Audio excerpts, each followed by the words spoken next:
Alors Voilée, c'est un spectacle qui a pour point de départ ma mythologie familiale, c'est-à-dire ces petites histoires qu'on nous raconte quand on est enfant et dont on ne peut vérifier l'exactitude, puisque je viens d'une famille de brodeurs et de brodeuses du nord de la France, et il se trouve que mon arrière-grand-père a vendu ses terres, soi-disant, pour partir acheter des métiers à broder en Algérie et les ramener ici en France.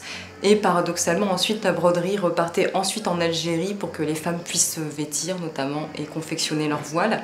Et dans ce village du nord de la France, ils fabriquaient aussi des tissus, notamment pour les robes de mariée, etc., mais aussi pour la lingerie.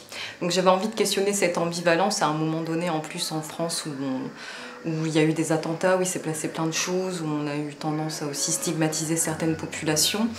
Et du coup, pour ça, je suis passée à la fois par ce prisme très intime et en même temps en passant par presque du théâtre documentaire, parce que je suis allée interviewer des femmes de différentes croyances et aussi de différentes religions, qui ont différents rapports au tissu, qui portent le voile ou qui ne le portent pas. Donc ce qu'on voit sur scène, c'est une danseuse qui manipule ces tissus qui viennent vraiment du nord de la France, donc c'est des tissus assez précieux.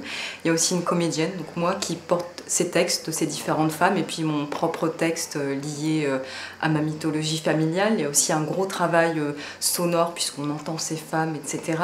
Et il y a aussi une marionnette taille humaine qui représente ma mère. Mais ça reste un spectacle pour ados-adultes, je dirais à partir de 15 ans. Et on joue tous les matins à 10h30 à Présence Pasteur avec le soutien de la région Hauts-de-France. Voilà.